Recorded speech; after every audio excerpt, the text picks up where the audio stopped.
Oh, I just found a letter.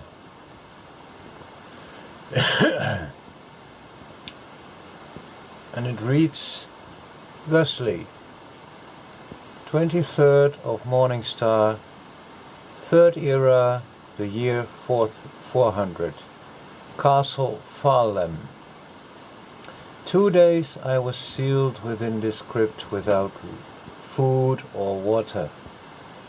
I do not know whether hunger or poor health or one of the creatures who share this dank hole with me will kill me first. I only know that I will soon be dead, and not even my bones will remain. My hope is that in the years that come this letter will be read, and the sad story of Riuctta, Prince of Sentinel, will be told. I am 15 years old at the time of this writing, and I have been plagued with bad health for most of my life, to the frustration of my hearty parents.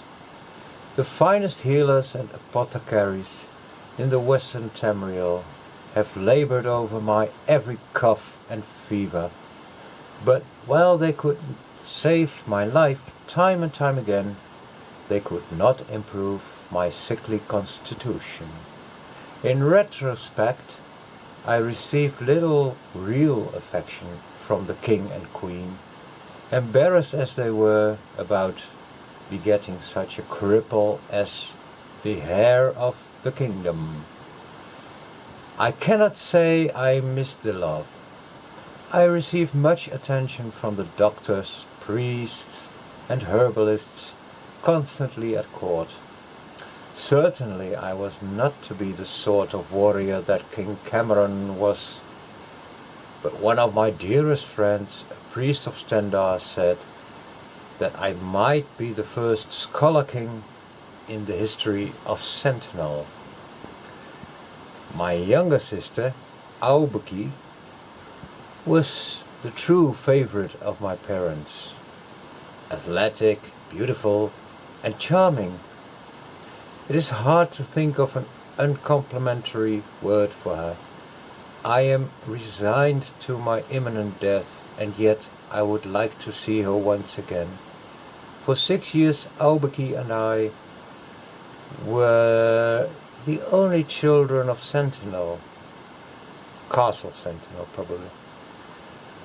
8 years ago the Queen had a boy child named him Gracklith, after the ancient Redguard word for strong king. Few speak that tongue any longer, but all the scholars and nobles of Hammerfell understood, and Gracklith is a strong boy indeed. I have never so much as seen him cough. The Queen's next child, born only a year after Gracklith, had an even more ominous birth name, Lhotun, second boy. Perhaps had I been less sheltered, more suspicious by nature, I might have read into those nominations. Lhotun and Gracklith are common enough names in our family, I reasoned. Now I know that even then I was disinherited, even if it was not official yet. For several months before Lhotun's birth, and over 3 years afterward, I was in the throes of a very serious fever.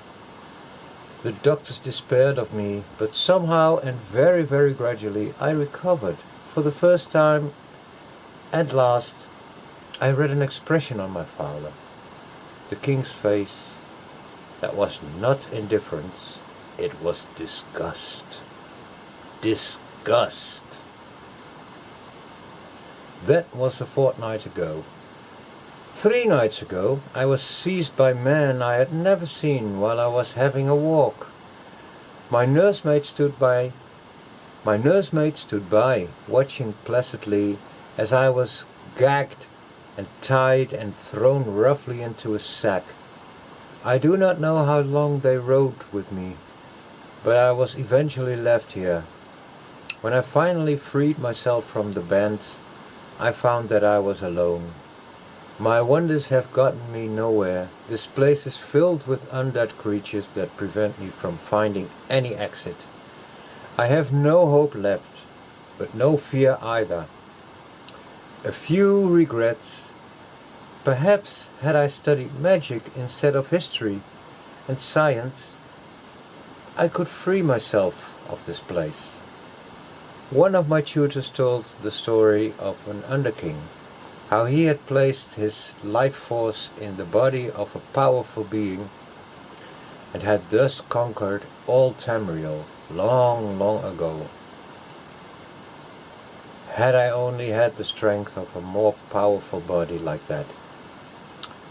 But I did not study magic, I studied history.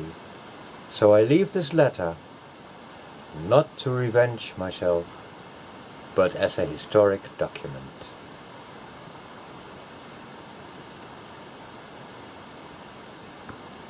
And now you may guess where this letter comes from.